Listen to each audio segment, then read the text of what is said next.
Hey.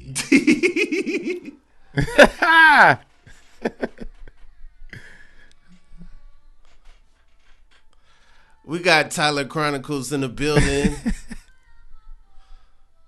Somebody in the game I've known a long time. Yes, sir. This song made me think of Spice Adams every time for some reason. Really? Yeah, you never seen him do the videos? Does it make you think of yourself? I mean, kind of, yeah. Like, people bring that joke up a lot. I haven't done it in a while. Yeah. You know what I mean? But, like, I'll do it every time somebody brings it up, though, because I always forget about it. It's so funny because you were making fun of Anita Baker and doing an Anita Baker impersonation when she was beloved. And, like, she's still beloved. Yeah. But now she's way more divisive than she's ever been. She got a little smut on her jacket now. Like, people used to be mad at you. They did. I know, don't you be talking about Anita like that. And now, like, you know, Babyface fans would be like, yeah, the hell with go her? ahead, boy, do that. I have a show where she's from this weekend, so I'm gonna try it out. Oh wow. Yeah, she's from damn. Hey Siri. Well, no, we don't do that. There's one rule on this podcast. You got to guess. We don't look things up. I wanted to. Somebody, I believe somebody told me she's from Toledo, Ohio. Okay. You know what I mean? All so right. I don't know if I saw that it was a comment or I really saw it, but I hope it is because I want to try it out. I believe that. If you are gonna guess where an old school artist is from, guess a place in Ohio or the Midwest. I don't know what was going on in the water, but the Ohio is crazy. Like Zap, the Ohio players, of course, Bootsy and his brother Catfish, the OJs, Steve Harvey. Sure. He was there. He was there. He told the Ozzy brother, I was there. The deal, you know. Oh man, yeah. Ohio's a good place to guess, but I'm thinking specifically Toledo. Hopefully I'm right. Hopefully all I'm right. But yeah, no, you know, Spice Ohio. does has the videos with like somebody who fall or something and then he'll play that. But yeah, it definitely is one of my classic jokes.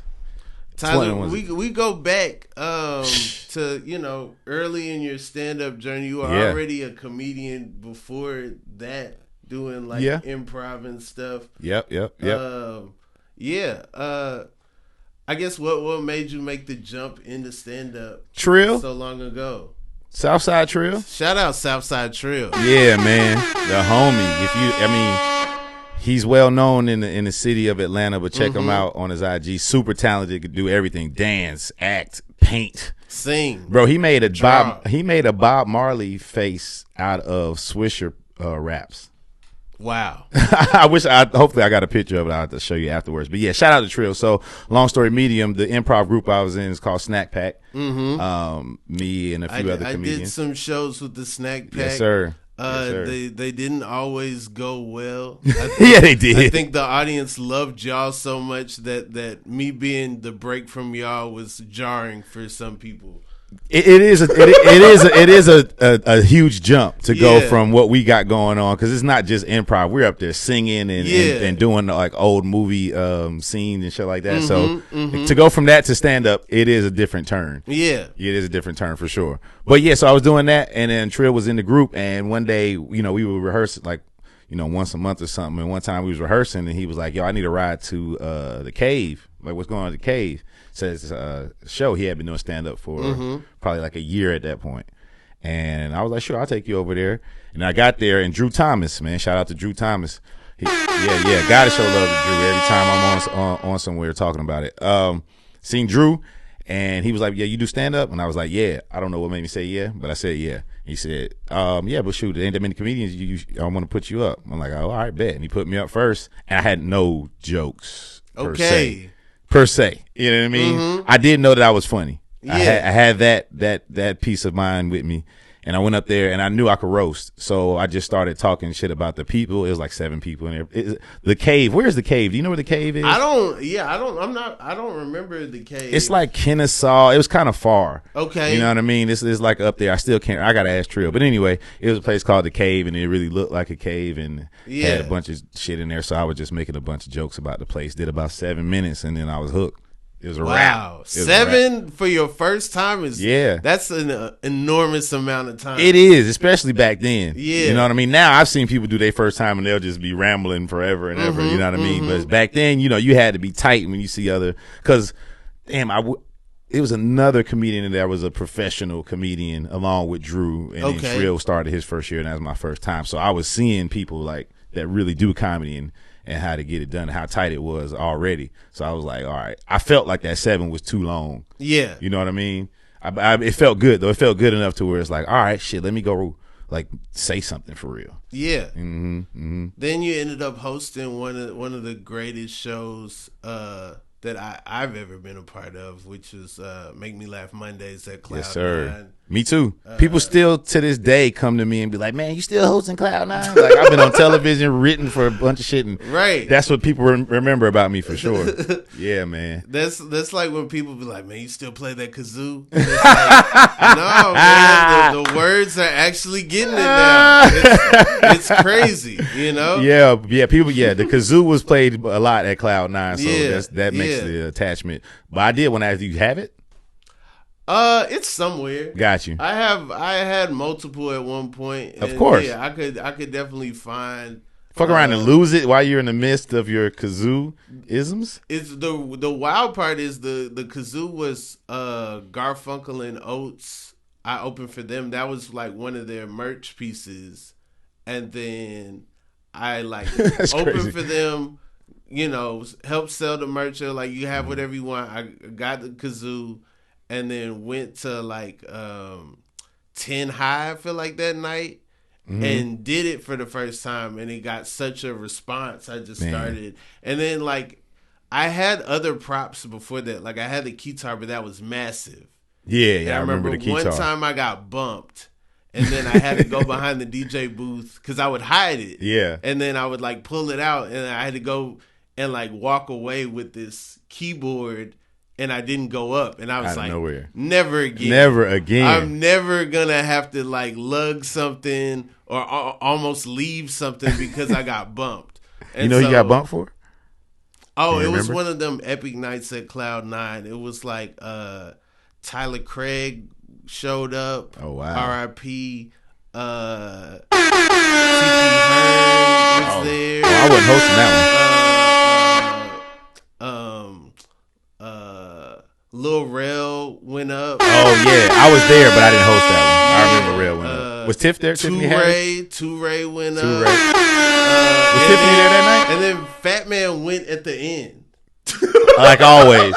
And then Fat Man followed, like brand new, like less than a year in. Fat Man followed like all these like legends, like people have been doing it a long time, and they're all treating it like a showcase. Like, nobody's just up there, notebook out, working out. Like, they're all sweating, a lot of sweat on that show. In the basement. Fat Man went up with the Bible and just started, just being Fat Man. Fat being Man. amazing. Yeah, man. Boy, that was an epic night. I remember that. I don't even know if I got up that night. I think that was a good time, man. Yeah. A lot of people got bumped that night, but it was epic. Was it A1? Was A1 back there with your key? It might have been. No, I think it was royalty. Okay, that was royalty. Yeah, I think it was royalty. Yeah. Shout out to Come on, man. A1. If y'all watch the verses, y'all watch any of the verses stuff. Y'all seen A1 hyping up before the Escape verses. SWV. If you're familiar with Candy Coated Nights, then you've seen A1. Tyler, one thing I do remember is that for a long time you refused to wear jeans, and I feel like how much more successful are you now that you are like open to wearing pants and like denim pants? For the longest, Tyler would do stand up in only basketball shorts and sweatpants, and I feel like in comedy, there's certain like unwritten rules, and that's one of the unwritten rules. Is like, no shorts and no sweatpants. In the mainstream side of comedy, they are real sticklers for you gotta have on pants, right? Even though your shirt could have a fucking mustard stain right in the middle of it, right? But you gotta have on pants. But you better have pants on with a belt, sir. Yeah, you want to get up at this punchline. Fuck that. I need to be comfortable in whatever I'm doing, and I've never wore jeans well. Okay, you know what I mean? I'm an athlete, and unfortunately, I have a small waist and big thighs, so I'm built like a bad bitch. So it's hard to wear jeans. Got you. Mm-hmm. So I sweats, shorts. That's what I do. I still don't wear jeans on stage. Really. If you seen me on, it probably was some joggers that had a denim color. Yeah, I still don't wear it. I still don't. I have jeans though. I've seen you like on a premiere or something. I've been like, yo, they got the Tyler Heat industry. Yeah, I mean, if I'm out or something, jeans, if I don't have to perform, I might wear some jeans. But if I got to perform, jeans ain't happening, bro. Yeah, not at all. I dressed up for this thing. Steve Brown had a joint in Alabama for Adele Givens was there. Steve, Deontay Wilder was in the crowd. The boxer. To this day.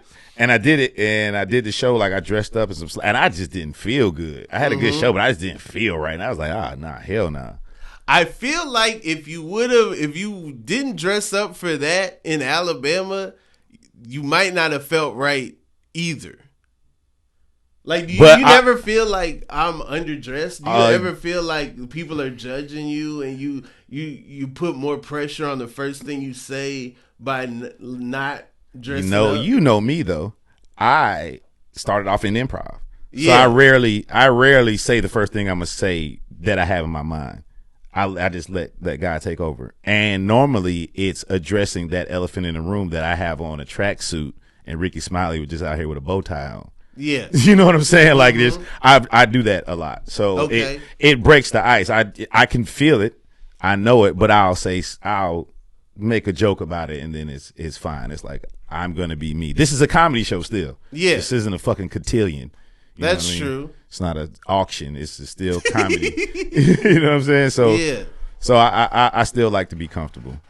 I don't know. I can't wear a suit unless it's nah, I can't do it. You don't think you'll ever wear a suit? No, I wore suits. I have hundreds of suits. You have hundreds of suits? I used to work in corporate America, yes. And I was a basketball coach. I had hundreds of suits. You worked in corporate America? When I first moved to Atlanta, I worked for the Atlanta Spirit. Remember the Atlanta Spirit who had the Hawks and Thrashers? I used to work for the Atlanta Spirit. Boom. I worked there too. I was business services coordinator right over there in Centennial Towers. Yeah, I was an intern in media relations. There you go, man. So you 18th, 19th floor. Yeah. 18th floor. Yeah, I used to be on both floors, man. I didn't really do shit. I was trying to get like onto the coaching side of things. So I would, like every day I'm talking to the GM, and then Harold Ellis was one of the scouts and all that. So I got cool with them. And Carol Harding, you know what I mean? Like a lot of people over there. So I was just in there. That's why I didn't work there long, because I wasn't doing my job. I was trying you know what I'm saying? And then I worked at CNN. Me too. This is nuts. That's so crazy. I've never known any of this before. Yeah, bro. If you ever walked at CNN and went through the revolving doors and walked in, to the right is some glass area, people sitting there. Yeah. I used to be sitting there like checking people in. I wasn't armed security, but I was like bad security. Yeah. So, at Techwood, I was an intern in the badge office. Oh, I worked the badge office at Techwood. That became my job after that. Get out of here. I had that office. That's nuts. Bro, I had that office. That's crazy. Man, bro, I used to do so much. I used to be so high at that job, bro. I used to go down the street because my break was crazy, because you only could get badges from like 9 a.m. to 11 and then like 2 to like 5. So I really was only at the office from 9 to 11, 2 to 5. Right, my lunch was like 3-4 hours. And people need you. So they're being nice. They gotta be nice to you. Nobody can really like you kind of got some power. Man, you do. And then I met so many people, because that was back when Monique was over there. Okay. Monique was in, so I met everybody. Okay, so I interned in sports when Monique was over there, and then I ended up freelancing in the sports department at CNN. Dope. And so I would use my badge, go over there. Like that's the first writers' room. It's a real campus. It's like a college campus. Yeah, that was the first writers' room you saw. The first writers' room I ever saw was the Monique Show writers' room. Shout out Vanessa Fraction.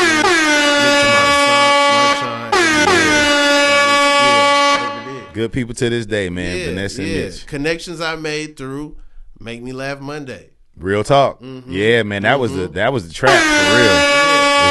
It was a lot of plugs came through there, bro. That's crazy. I didn't even know. I didn't know either. I've been sending you work emails and stuff. Yeah, I was working. Yeah, hell that's crazy. Yeah. Yep. Because I once I got off, I would be around the corner and stuff. But yeah, that's crazy. I didn't even realize. Yeah, I was a 9-to-5er for a few years. Connection. Yeah, that's what got me to Atlanta, working with the Hawks with the Spirit. You know what I mean? Okay, okay. Yeah, no, I worked in media relations, and I was 18, and I was just trying, like, I was just a typical 18-year-old. I'm like, you guys need to recycle. Where's the recycle bin?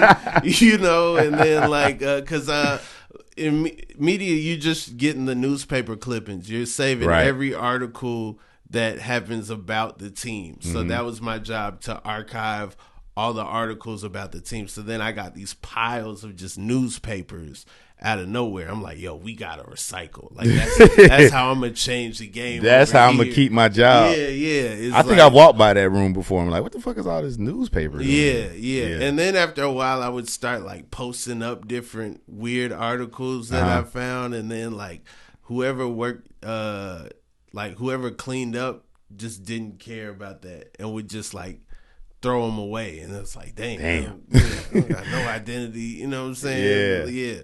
Shit. Yeah, what a time. What a fucking time, man. And it was a lot of people that came through that area, and that are like our comedy class in that 4 years. Yeah. You know what I mean, we try to bring it back because, you know, that's now the old lady gang for all of you Real Housewives. Yeah, I was about to say, I don't even think Cloud 9 is there anymore. Nah, it's an old lady gang. They still have like a kind of entertainment room downstairs, and sometimes they'll do singing and stuff like that, but no more comedy. Man, we gotta bring back the comedy. Is there any comedy on Peter Street now? My man D Ferg has a spot called the Library. Okay, all right. Yeah. It's a small room at up there by Escobar. Okay. So shout out Ferg, man. Matter of fact, the Rod Rose, who was doing for sure, who's the kind of helped in the creator, one of the creators of Cloud9. Got a show that he's putting out called Tags. I don't know if you've seen it online, but it's basically we were doing it during COVID, and we was at the barbershop doing jokes at a small room, and you would go up and do some new stuff, and then a couple comedians would come up after you and tag your jokes. Oh, that's great. You see what I'm saying? So that's he's great. Actually premiering that Thursday, matter of fact, at the spot. So yeah, man, shout out Rod Rose. Yeah, I'm gonna try to get over there to that. Yeah. That's fire. That's gonna be dope. I recently did a similar themed show, but they decided to let the audience chime in, and it ended up being a problem. Yeah, that with the audience. Yeah, they had, as an audience, they had too much power. Yeah. By the end, they were heckling. Like, of course. Don't let one of their jokes hit. Now they think they're the comedian. Right. Now they don't. They feel like they don't need us. Bad idea. Also, we're doing new jokes, so we're being the most vulnerable. We don't know necessarily where the laughs are, and they're like, "All right, this is my time to do comedy from the dark." You feel me? Yeah, pussy. Get up. I had one of them types the other day that was trying to get up on the stage at Cloud9. I mean, no, Cats. I'm sorry, Cats. Yeah. Mm-hmm. What do you do in that moment when somebody tries to get on stage? You talk about their shirt. Okay. All right. You roast them and make them feel like, because a lot of people have really never had a bunch of people laugh at them all at once. Right. Yeah, so you can change their day by just talking about them. That's how I normally do it. That is true. It don't have to be their shirt, but that was just the last thing. Yeah. No. Whatever. Yeah, he had on he had on one of them. It had like a dragon, a snake. It was one of them Not old a dragon school. snake. He had all that shit on. Not good. So far, this description is not sounding like you're gonna win. Fantasy in farm front shirt of a bunch of strangers. You run up at Cats with the dragon snake. Man, you already losing. You're already losing. You should be quiet. Yeah, your shirt's doing martial arts. You're probably not. You never saw Bruce Lee wearing the dragon snake shirt. Never. He just had on the tracksuit. If he wore a shirt, sometimes just chest. Sometimes you just out there 130. Yeah. Bruce Lee was 130 beating the shit out of everybody. Come on, man. Like water. Like water. Him and Tommy Davidson built exactly the same. Oh, man. Would you ever do an action movie? Hell yeah. Yeah. I'm training for it still. Yeah. To this day. Yeah, man. You take like gun classes and stuff? Like, yeah, I have. Keanu and Well, not those type of gun classes. I've taken shooting classes. Now they take kind of like gun work classes, like how to move with your gun. Nah, my gun is already out and set for me, and then I've taken those courses. But I mean, shit, if I get the job, I can. I'll take those courses out. I can handle a pistol. I can handle AR. I can handle AK. Okay. I haven't shot a bazooka or any of that shit. Where would you shoot a bazooka? I mean, there's places you could go to shoot bazooka. I did not know that. Yeah, man. I did not know Probably that. not in this country. Yeah.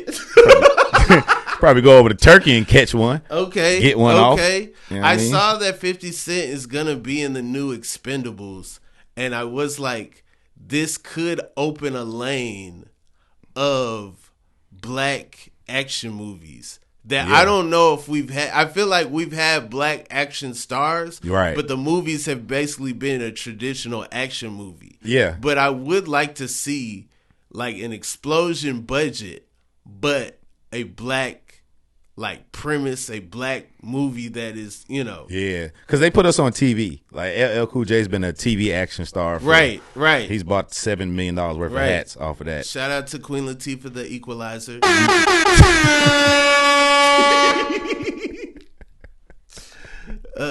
know. I forgot about that. hey, bro. How did that? All right. How many people were on the board? Hey, man. Hey. At casting, like, all right, who can be a believable action hero? I mess with it. TV budget, not a lot of running. You know what I'm saying? Not a lot of exterior. She be running, though. A little bit. That's when it gets dicey. Yo. That's Yo. If I was Queen Latifah's son, which is probably impossible, but if I was Queen Latifah's son, I'd be like, yo, why y'all got my mama running? Why y'all got my mama running? Ain't no way. And we, you know what? You're right. We need more black movie action heroes because Denzel is way too old to be the Equalizer. Right. Way too old, bro. I'm starting to think that's what the Equalizer is about. Equal opportunity for older actors to get in the action. Yo, Equal Opportunity was a better name for all of that shit. Because Denzel even fights like an old man on there. Anybody that sets they watch for they whip your ass is over 60 years old. He's like, hold on, I got 3 of y'all over there in the corner. Let me set my shit. I'm going to whoop y'all ass and take my pill in 12 seconds. The way they've been promoting this new one is Denzel being like, yeah, I was in a hotel.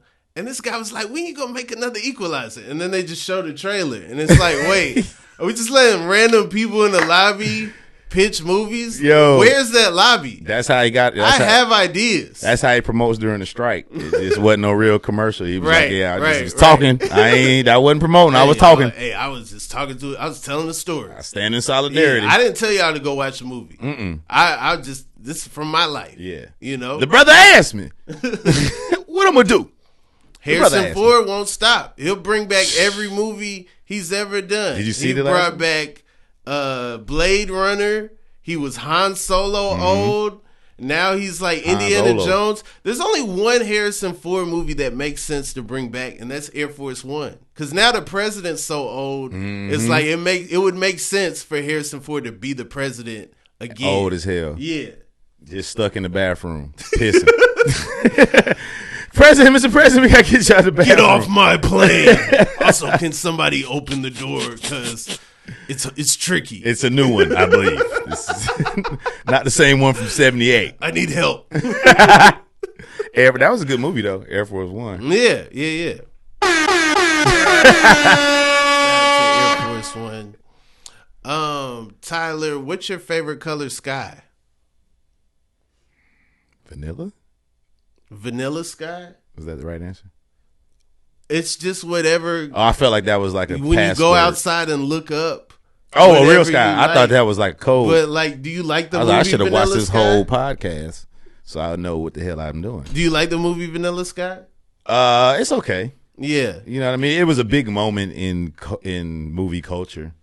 But I don't list it when I'm talking about like listing favorite movies. There are some people that are under the belief that Tom Cruise has never missed. And if you actually watch a Tom Cruise movie, it's pretty good. I mean, He's all right. I really like the last Top Gun. Yeah, they did a good job with that. Mission Impossible's always go off because I'm an action head. You know what I mean? So, right.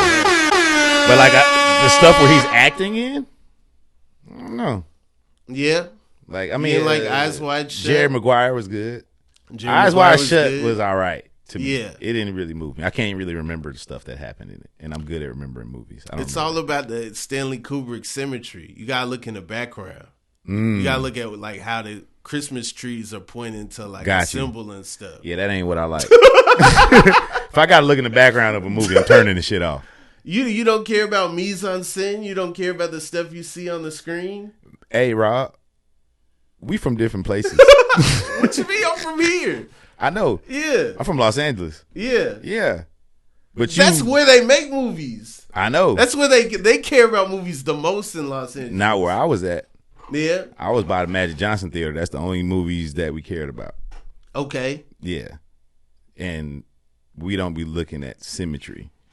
Okay. Bushes. And what else you say? The mise-en effect? Mise-en-scène, it's a French term that means like that sounds Japanese, just to be fair. Well, I didn't say it with the act mise-en-scène. Like, mise-en-scène. Okay. All right. If I would put that on it. But like it's basically saying everything that you see on screen is intentional. So like if you I do know that. if you can make up like sometimes you'll watch a movie and people in the background are blurry, right? Yeah. And that's because you're not supposed to be looking at them. Correct. But then other times everything is clear and you're supposed to be able to see. So like Ernest Dickerson that made Juice, he was a director of photography. He shot the first 6 Spike Lee movies, right? So when you watch Juice, if you're looking for a mise-en-scène, there's all kind of angles and clues to who the characters are with the stuff that's in the background. But if someone else who wasn't looking for that watch it, they could still enjoy it as a movie. Okay. But you're saying... Nah, so all right. I'm just trying to figure out. So so say Q from Juice. Say you're in his room. There's something in the background that shows that he's about to get molested by an older woman. Nobody wants to talk about that in Juice. Okay. Nobody wants to talk about that in Juice. He has a poster of Fear of a Black Planet, which is a Public Enemy album. Oh, I'm sorry. Fear of a Black Planet. Yeah. I'm thinking Hat. Okay, Planet, go. And so, you know, maybe him having fear on the poster would show like fear of like. As a kid watching Juice, that was lit. As an adult, it's like, hold on, guys. What's up with this lady? He's 17. Are nurses, is that how y'all are getting down in the 90s? As a kid, it's like, yo, is she in Vogue? Right. What is going on? What is happening? No wonder he doesn't go to school. And her boyfriend wasn't mad enough at her. Yo. Yeah. He mad at Q. No. Your wife is a pedophile. Casually moved out. Casually. While a kid just comes in. Yeah. That he should have got up with Bishop. He should have helped Bishop out. It should have been like, yo, you want to murder this kid? I got you. So do I. Yo, I'm gonna be. Kid broke up my marriage. I'll be in the elevator. You just run, force him to the elevator. I'll be there. Yeah, you're not gonna shoot me on the elevator. Oh no, but I am. Yeah. I got your ass. Nigga left a Nintendo at my house. Fuck you, you little kid. Oh man, yeah. So anyway, but okay, I guess the writer in me is more intentional about whatever moves the scene along. So I feel like if it doesn't move the scene along, I probably don't catch it. But he's, that the director sometimes when you put things in a scene with intention, it kind of like hammers it in there. But you are stepping on toes. There is like a whole politics with that of like, all right, but there's certain things that are like writer's jokes. Yes. Right? So like if you're watching like a comedy and then you look outside and you see something funny, like the clouds look like two people humping or something, then that's a writer's joke. That's a writer's joke. That was in the script. You know, like yeah, it happens. Oh, so I got an example. Ronnie was on Life is Good video. Okay. And he was like kind of punch up writer for that. And then one of the signs that he had, one of the Google searches he had him make was how to fix cars real good. So, so that's what they typed in. Yeah, stuff like that. Yeah, little writer's jokes that you see. Like, oh, that's cool. Yes, for sure. You don't want to step on the toes with the scenery. I'm gonna check it out though. Now I'm interested. So I guess we are from the same place. All right, cool. All right, where do you think I'm from? Where do you think you're from? I wasn't talking about geography. Right. I'm right there with you. We're from different eras, and the stuff you talk about on stage, let me know we weren't in the same tune as children. Like watching the same type of stuff. So, okay, what do you think I was watching when I was a kid? Let's see. I'm always curious on how I'm perceived by my peers, especially from like this era. So I feel like you're watching the same, probably like overall movies and shit like that. That was big, but did you watch anime? I didn't really watch Not an anime guy. People assume that. They assume I'm a gamer and they assume I watch anime. Okay. Yeah. Okay. But like I give feel up like you're like a that vibe SpongeBob. for sure. You fuck with SpongeBob? Don't really mess with SpongeBob. I was like a preteen when it came out. They were like, "Are you ready, kids?" I was like, "I ain't no kid. I'm about to watch Mad Sports. What's wrong with you?" I'm watching Sports Center. I ain't no kid. I ain't no kid. I'm finna watch Dominique Wilkins, fool. Well, I mean, I don't know if he was there when You was a teen? Dominique wasn't playing? Nah, I mean, he was on a roster. With the Clippers. He wasn't like the man. He wasn't, he wasn't on the highlights. Yeah. Oh, nah, hell nah. Yeah, you was about to watch Ray Allen. Vince Carter, Allen Iverson. Ray Allen. Yeah, hell yeah. Okay, gotcha. Okay. He had me watching Dominique. Bro. Dominique was playing for the Celtics. With a low fade. He ain't had that high top curl. I love Dominique, man. Yeah, shout out to Dominique. Did you ever run into him when he worked for the Spirit? Yeah, all the time. He had his office. That was pretty dope. Yeah, his office was one of the offices like in the corner. Like his administrative assistant. We was real cool. You could like see him, but then he knew how to disappear. Yeah, he knew how to like. All right, it's getting too crazy over here, and then you turn around and then he's gone. He's out of there. You may see him for a few minutes. How somebody 6'7" just disappears, I have no clue. Nigga, he'll float through, holler at all the women in the office, and then get on out of there. Right. Yeah, they had a cool job, man. But now he on the sideline. He be commentating them games like he got money on it. I ain't gonna lie. He's not giving like the full analysis of the game sometimes. He's like, "Oh no, you can't do that." I'm like, "Hold on, Dominique." Hold on, Dominique. Like, what are you doing? That's not the talk of somebody that's commentating. You sound like you losing money on this game. What the hell is Trey Young doing? I mean, great job, dog. Yeah. Hey, he killing it. He got to be better than that. Come on, y'all. I'm talking about y'all. Hold on. I needed those 3 points. Yeah, check. Man. So, okay, I mischaracterized you then. You was watching sports like me. Yeah, I was watching sports. I thought you meant of a whole like I was outside. I was like, lifting weights on the front porch and stuff. Real LA shit. Yeah. You were writing down the top 10 on 106 in Park. You know? Yeah. I love 106 in Park though, bro. Yeah. 106 in Park. They need to do something back like on streaming with a video like countdown. How did it work in LA? Did y'all watch a replay, or did y'all watch it live at like 3:00? Like, how did that work? I mean, it didn't get ruined. I mean, we just saw it at what time did 106 come on? 7? It came on like I think it's like after school shit. I believe 6. Right. It was So it was like 8. It was live for us. Okay. Yeah. But it was really y'all saw it already though.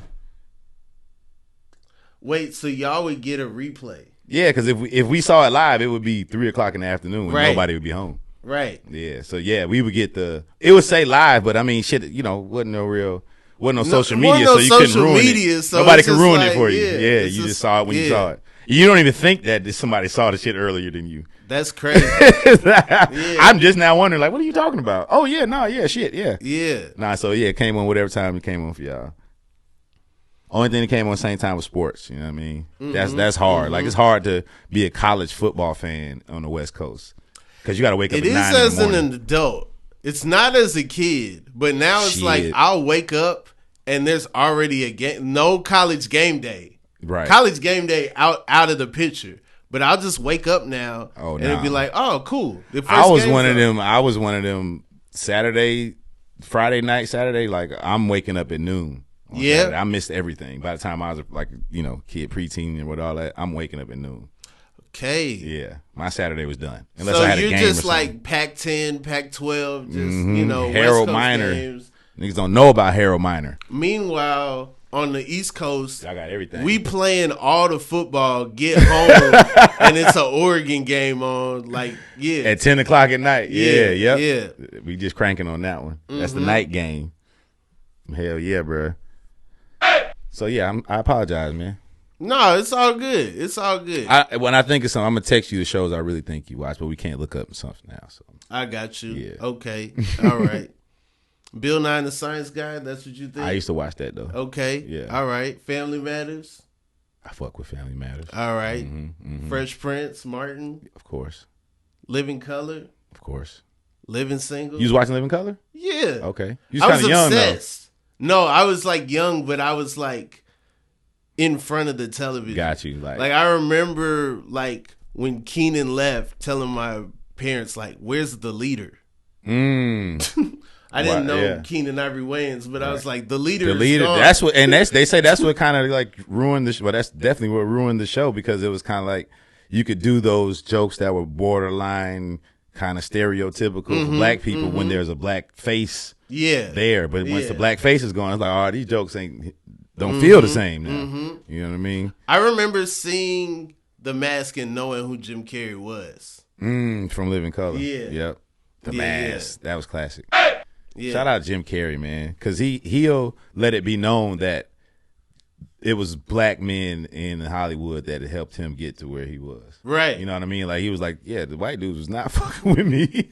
The white community was not fucking with me. He had all the opportunities, too. Like, they could have. You know, he had a show called The Duck Factory. He auditioned for SNL. You know, he was in Earth Girls Are Easy. He had like a 10-year run of touring and doing stuff. But it was that in Living Color that made Jim Carrey a star. It made him a star. It was up from there. You ever seen that video of him in the club with 50 Cent?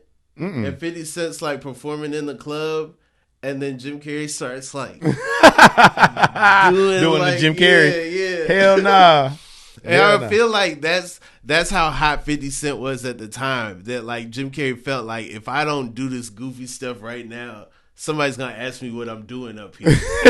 Right. I wonder who was hotter though. At that time, 50 or Jim Carrey? 50 or Jim Carrey? That's because that was like Jim Carrey kind of cooling off, like a little Eternal Sunshine Jim Carrey. Great movie. Versus 50 Cent, Get Rich or Die Trying. That might 50 was hotter. 50 might have been the hottest person on the planet. 50 might have been the hottest person on the planet. 50 had to be. I can't think of anybody else. I remember we had a retreat and people were like, who's your favorite rapper? And it was like right after Get Rich or Die Trying, and everyone said 50 Cent. What kind of retreat is this? It was at my church. Oh, okay. But that was one of the questions on the like questionnaire, with like icebreaker type of question. And they were trying to see how trying to see how bad y'all was, see how much you're seeing. Who you like? 50. I was the nerd that was like Chuck D. My favorite. You know what I'm saying? It's just he's for the people. Y'all not listening? Here it is. And you say this is a dope jam. Yeah, you should have said whatever. Why y'all asking this at a church retreat? I don't get it. Trying to be cool. But yeah, 50 was the hot. I ain't never seen nobody come on. I mean, 50 and Drake probably burst on the scene with the same amount of like, whoa. That's a good comparison. You know what I mean? Eminem too. Hey, that was it. Yeah. But 50. You remember when dude on 106 in Park, like, kind of, they say he ended Ja Rule's career? No. Yeah. They was talking about Ja Rule's song, and he was like, "Yeah, but I don't know, man. I just can't mess with him. He's like a wankster for me." You know what I'm saying? And it was like from then on, it kind of was like a viral moment for that time. Wow. Yeah, I gotta look it up. I remember when Michelle fell. Yep. I remember that. I still see that to this day on TikTok and stuff. Man, they kept going. That was they were so professional. Look down one glance and then like, yeah. I mean, I guess what can you do? She'll get up. Was Wankster on that album? Yeah. I don't but remember. It was maybe I skipped it a lot because I don't remember it being on there. Early single, and then I think it's at the end. Like they put like a couple of the 50 Cent songs that he had before Aftermath, like at the end. Got you. Yeah. Okay, I don't remember that being on there. I just never listened to that shit. It had a video. I remember the video. Had the little doll, Ja Rule doll with the guitar chain. Man, and now they don't even talk. Poor timing for that chain. Oh, I forgot about that. Yeah, man, that's crazy. That's when we first saw him. I was like, that boy, that's like 50. Got to be 50's son. They got the same face. Yeah, that little boy looked like an adult. It used to be really cool to put your kid in stuff. Yeah, on the album covers, and videos, and the game. I'm about to say, yeah. Mm-hmm. A lot of people did that. Biggie was. I don't know if that was his kid, but there was a baby. Yeah, it probably was. Yeah. Now I think about it, because it wasn't him. Yeah, definitely wasn't him. He definitely didn't have that color photo shoot. In '73. That's a little wild though. If that's your baby and the title of the album is Ready to Die. Right. That's a little wild. Right. Maybe it was a spare baby. Maybe the baby was acting up though. His baby was ready. It's like whenever I put you on the counter, you keep trying to like get off of it, and it's like, you know what? You ready to die. Tyler, do you believe in other universes? Yeah, they just said that there's aliens here. Yeah, do you believe that? Do you believe that an Earthling can confirm an alien? Yeah. Yeah, because the Earthling is on Earth, so that'll be the only one that I feel like could do it. No, I think only someone that's not from Earth can confirm an alien. So you think it might just be like an ugly nigga? I'm saying like, if you got aliens, where are they? Oh, they're supposed to be at the Area 51 jump. I'm assuming that's what he's talking about. You believe that? I don't care enough to have like a belief or a non-belief about it. You know what I mean? I feel like I want to know. Did anybody capture us? Like, are there astronauts in other galaxies or in other that's like maybe an alien came, they found out where it came from and tried to go there, and got stuck there. So I wonder if like one of us is dead over there. Maybe I'm sure the aliens are dead POWs here. Or something. Yeah, I'm sure the aliens are dead here. Okay, I feel like they have bodies of aliens that crashed or whatever it is. What you think? I don't know. I feel like eventually we're going to have, I think we've let it be known if an alien pops up, it's smoke, right? And I think aliens see that. They see the movies we put out. They see, the books that we write. They see all of that stuff. And they're like, we can never pop out because somebody's going to try to kill us. I mean, are aliens that much more advanced than us? Because we the first invention was creating fire. Okay. And people still can't do that. So I feel like we got to give ourselves a little more credit. Like, look at this. Right. We used to like walk on all fours, and now look at shit like this. Like, you just wanted to find a song, you thought about it and found it. That seems like some high level shit to me. I don't know how it works. Sure. But this comes out the sky. That came out the sky. We haven't been able to go there. That's what I'm saying. So how do you know? If they're able to come here, I think the thought process is they're more advanced. Because how do you know that? That's what I'm saying. There. Have we went there? People just don't know because nobody came back, or have people went and came back and it's just a secret? I think where we have the ability to go is limited. Maybe that's what they want us to know. We're limited by time and how it affects us and how fast we age, and so we've only been to the moon. That's true, allegedly too. Yeah, but how do we know? How do we know some of these things? This could be top secret shit, Rob. This could be top secret shit. They could have top secret vehicles that take you to other universes, and maybe it takes 10 years. That ain't bad. A 20-year-old going up to space, 25-year-old, and they coming back at 35. That ain't bad. Did you see? Well, come back at 45 because it's 10 and 10. The Buzz Lightyear movie? No, I haven't. It's great. It kind of deals with that a little bit. Okay. And it's Interstellar. You ever seen that? I haven't seen Interstellar. Yeah, I know. It definitely deals with that. I know most people are going to be like, yo, if you had to see one space movie. I love all the space movies, though. I watch all of them. Yeah, that's kind of war movies and movies about the space and all that shit. I've seen probably all of them. Okay. And that one is one of the plot line is probably one of the best plot lines. Like the action and adventure of it, probably not one of the better ones. But the plot line of that, I don't know if you could beat it. What's your favorite space movie? My mind's going blank. It's but you'll be able to help me since we can't look it up. What's my girl from Blindside? Sandra Bullock? Sandra Bullock, the one she's in. Gravity? Yes, sir. Okay. Yes, sir. Okay. That motherfucker is crazy. Yeah. Now, I mean, there's some other ones too, but that one is probably the best plot line and action that you're gonna get. Yeah. See? Where we get that sound from? What you mean? It sound like an alien, right? It could be. Now, where you get it from? I mean, how you sample that beat? You gotta go. You gotta go to the El Alia or wherever the fuck they at, and then you gotta sample like sounds from them, and then put it on now you got it. Look at it, man. We are advanced, bro. I don't know if them aliens really want smoke. You're just team humans are advanced. Just looking at where we came from being let's say we're dropped down with gorillas, whatever the fuck it was. From that to this, it's pretty advanced. We do have spaceships. We can leave this earth. Okay. You know what I mean? People have left this earth and jumped out. Like you see that Red Bull shit? Yeah. People left the earth and jumped back into it. The aliens ain't doing that. We don't know. We don't know what exactly, they're doing. And we don't know if we over there too. But that might mean because they're being low. That might mean because they doing stuff and we don't know what they doing. Mitch McConnell might be an alien. That's very true.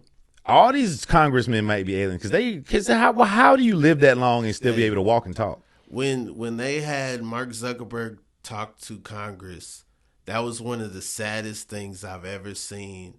They didn't know who he was, bro. They were asking him about downloading music. It was like, yo, are y'all serious? Like, no, this is the man that controls your life. Yeah, you don't even know Facebook, that. like took an election, and y'all are asking him to talk to your district about the dangers of using the internet at night. Like, what is wrong with y'all? So what can you tell us about Napster? Like, no, motherfucker, that's not him. that was the guy. Justin Timberlake. He's Jesse Eisenberg. Just watch the movie. All you had to do it's just take 2 hours, watch the Social Network. You would have known who you were talking to. Oh, man. Been a much better interrogation. Do your research, Congressman. But I don't know, bro. We could agree to disagree. I feel like we are probably more advanced than most of the planets in this galaxy. Let's go with that. Let's go with that. I don't know about the other galaxies and all that. I wonder, did the aliens come from another galaxy or another planet? There are some theories that we are aliens. That what sparked life on this planet was bacteria that came from space. Okay. And then, that all like grew. So everybody got bacteria? No, bacteria is like the first like cells that turn, that's how you get the plants. That's how you get, But not atoms. Nobody's saying that. I mean, I guess. Atoms would be first, right? And then bacteria. Yeah, sure. Okay. But like when is atoms active? Bacteria. You said when is it? I don't know, man. Okay. I was about to say I need to smoke again. If you want, Tyler, to you say you don't care about the aliens. What does Tyler Chronicles care about? Great question. family, as cliche as it is. Okay. And I really care about affecting people's moods. Okay. And that's why I'm a comedian. That feeling that you get from having a lot of people listen to you. Yeah. Making people all laugh at once. Making people go, ugh, all at once. Any type of reaction you can make people do all at once is a different type of power. And I hold that dear. Very dear. I have your album, and I will say, whenever I turn on my car and I don't have something queued up, that's one of the things that it plays. I appreciate it. And I will say, all those different reactions are there. You know what I'm saying? Like everything that you want, you get out of the people. Man. It's like masterful to see. You know? I appreciate it, man. Yeah.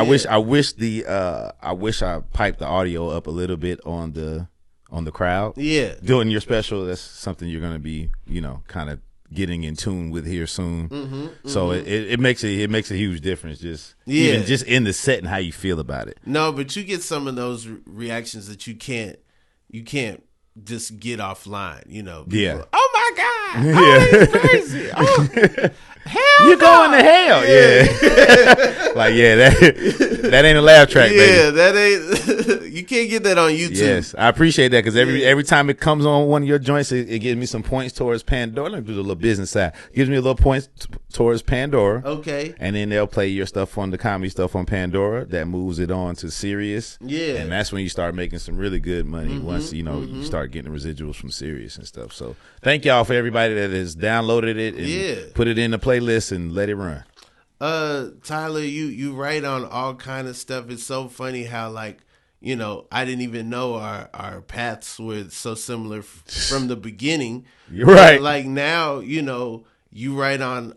We've never been in a room together, but we write on a lot of similar stuff as far as like special events, as far as awards and but also you work on Wildin' Out and all that stuff. Did you ever see your path going towards writer versus like on camera talent? Hell no. So I did like writing. Yeah, I did. I know I impressed my professors the most with my writing in college. Okay. So that was always kind of a cue for me. And I really liked it. And people used to struggle in English lit and all that stuff, and I used to destroy that shit. Yeah. So I did know that. And I didn't start writing until, you remember that I had a show called Bossip, not the one with me and Ronnie was on. This is a while back, and it was kind of like The Office, but it was supposed to be Bossip's office, and we all were different characters and all that stuff. Shout out to everybody that was involved with that. And so when we got our script, it's probably 7 main characters. When we got our script, we never met any. We have about 4 different writers, 7 episodes. We never met any of the writers. They didn't know any of us. They just kind of wrote around what they thought it should be. And once we started looking at it, and this is my first acting job, but we had real actors like in there. I was the only one that was kind of novice. And they were like, "Oh no, this ain't gonna work. This doesn't, signify me." And they were using words I never even heard of before. So we would get together and sit down and kind of rewrite the stuff. Yeah. And it was a comedy, so they were looking to me for that. And I ended up rewriting damn near the whole shit.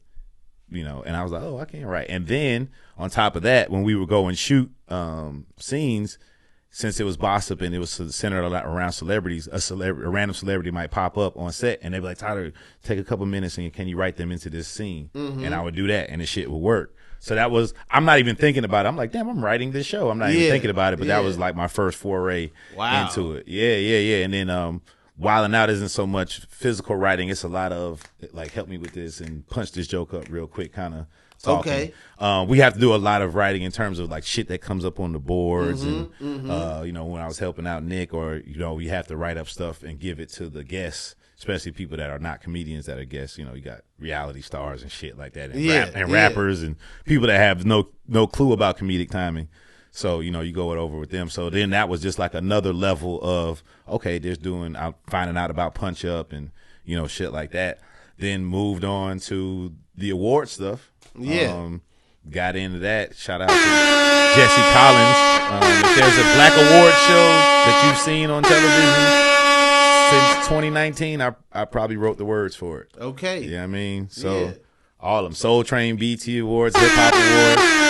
The 85, go watch the 85 South show. That was the one I'm most proud of when they hosted it, man. Yeah. Shout out to Clayton too. Clayton wrote on that one. Yeah. But he ain't turning shit in. Okay.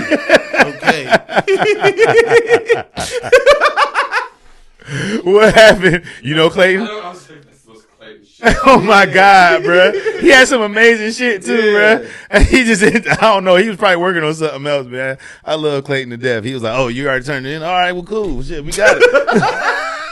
I said, they said Monday. Oh, they did. All right, well, shit, we got it then. Yeah, man. So, but shout out to. Get that to you, man. Oh, they said Monday. Oh, man. Okay. Oh, man. All right. Well, you got it then. That's exactly how the call went. That's exactly how it went. But Shout out to Clayton. yeah, man, that's my dog, man. All of them, man. Everybody over 85. So yeah, I was writing on all those award shows, Soul Train Awards for Taraji. I mean, not Taraji, for Tashina Arnold. That was really fucking dope. I wrote for Taraji as well. Lil Duval when he was doing it. Fat Joe. That Lil Duval opening is one of the wildest things I've ever seen. That was all Duval. Television. That was all Duval. Everything else he said, I wrote, but that shit right there, his opening was so crazy. Bro. I think he told me. I think the young lady that was in the wheelchair that he was riding on the back of her wheelchair, she just had a child. Oh man. Yeah, man. All so right. shout out to her. All right. The shadiest horn ever. But also, a lot of people don't know this is a game show on called The Cube with Dwayne Wade. Come on. I didn't know if you wanted to pull back the curtain, but yeah. Yeah, I can. I have to because they didn't pay me enough to not say nothing. But yeah. But yeah, man, I'm the voice of The Cube. I write the monologue and stuff for D Wade. And then also, we can feed him stuff in his ear while he's talking to the contestants. But check it out. It's on TBS, man, and 2 seasons in. I was on a Delta flight. And I watched a marathon of The Cube. It's a fucking amazing show, right? Best show to watch if you got the live streaming on a flight. Because I was locked in. Bro, I've never been so in. Like, I watch it sometimes, like, in a hotel and stuff while I'm, like, doing stuff or, like, while I'm packing and stuff. It's like a good show to watch. You got a long commercial break. You go do something, come back, watch, see what's going on. I was so locked in. I was clapping. Like, yo, I was cheering, and then it was like the one where they won. I don't know if they ended up saying on the show because I didn't see it, but he was autistic. Okay, it makes sense now, right? Yeah, bro. Because they had lives left. Man, they definitely. Yeah, bro, he got to the last. He got to the last thing, and I saw it was a memory game, and I got a microphone. I was like, this shit is over. I was like, this shit is over. He got this thing, bro. The looks on the audience faces, the cutaways. Yeah. Because it's all a great show. It's all like it is. It's like how you feel on TV is how it is being there live. Like these people, it's such simple games, but the pressure of it just makes it so intense, man. But yeah, that was the first person that won in the United States this past season, and it's dope, man. So be on the lookout for season 3 at some point. Heck yeah. Yeah, man. Man, Tyler, I'm so proud of you, man. Thank you, bro. I'm proud of you too, man. I like seeing it from the beginning. We have a very similar paths. That shit is crazy. I didn't even realize that as well. It's really wild, but like, man, you're really doing it and flourishing, and you did it your way. You didn't conform. You didn't put on pants. You didn't reveal your last name. You're just like, you know what? I'm gonna do this my way, and it's working out like so well for you. And I really think like it's a testament of being intentional with like what you want to do, and also just going for it. Like I remember when you were just like doing voiceovers to like the commentators on the NFL and stuff, and like all those experiences inform Thank you for saying that. Yeah. Because I was doing voiceovers on Instagram and stuff before a lot of people was. Some people got famous off of it, so I feel weird. I feel weird to like try to bring it back now, but there's so many things I see that I want to voice over, but people are like, "Oh, you trying to be like?" Cause I don't even want to do it no more, man. Yeah. You know, I might need to post the old video from like 2014. Video. Sure. Because I think I had the one from that it was a kangaroo. Remember that guy fought the kangaroo? Yeah. I think I had. No, it was before that actually. A kangaroo choked out. It was two kangaroos fighting. A kangaroo choked out another kangaroo, and I think that was like my first one from 2014 or something. I might do that. Any shows you want to tell the people about? Hey, man. Stuff? Exclusive. We on strike. You can't be promoting. Damn. You know what I mean? But but it's not out. We got some live shows or something. We you know on what strike. I mean? Yeah. Hey, I ain't trying to get nobody in trouble. You know what I'm saying? Right. Nah. Last episode, I was like, y'all got anything y'all want to promote? I was like, no. Oh, they must really be deep inside. Yeah. Oh, okay. Yeah, we double striking out here. Oh, all right. Yeah, I am too. I'm on both sides. Yeah. Let me see. Just on the road, man. Then comedy shows. I don't know when this comes out, but I'm in Toledo this weekend. Like I said, home to Anita Baker, hopefully, and Dayton as well, doing those funny bones. The Haha Mafia. You know, Tip is doing comedy now. Been on the road with them. You feel me? That's been a good time. On the road with Duval as well. Just came back from Milwaukee. Okay. But yeah, shows coming up. More Than Culture, the podcast. We got our live shows. Be on the lookout for that. It's something. Shit. So this is a thing called Trap Karaoke, right? Okay. If you're familiar, man, it's a dope time. People come out experience. There's a huge screen that shows people you get on stage and get to sing your songs. And as simple as it sounds, it's just amazing. I'm kind of in the talks to start hosting some of those as well. Fire. Yeah, I'll co-host it with the main host, Mouse Jones. Yeah. Coming soon to a shit. They're in theaters for real now. Yeah, they're in theaters. Yeah, coming soon to a theater near you for sure. So all that stuff, and then I got some stuff I can't talk about too. Heck yeah. But my man's got stuff in the can. He did. He can't talk about it. When he can, he'll let you know. Oh, and the Pendos, you can get them off. Yeah. Departments, that's coming out at some point. I saw the trailer for that. Shed a little thug tear. Was happy to see some of those people like on the screen. It was like fire. Finally. I've been heavily involved in the edit of it. Okay. And, editing. And I'm still laughing every time I'm looking at the same thing over and over again. So that lets you know that it's going to be one of those ones. It's a great man. sign. Yeah, man. It's one of those ones. Dope. So be on the lookout for that, too. Thanks for coming on thanks for having me, Inconsistent man. Podcast with Rob Haze. Yes, sir. It's consistent, though. Consistent enough. Love you, Anita. See you this weekend.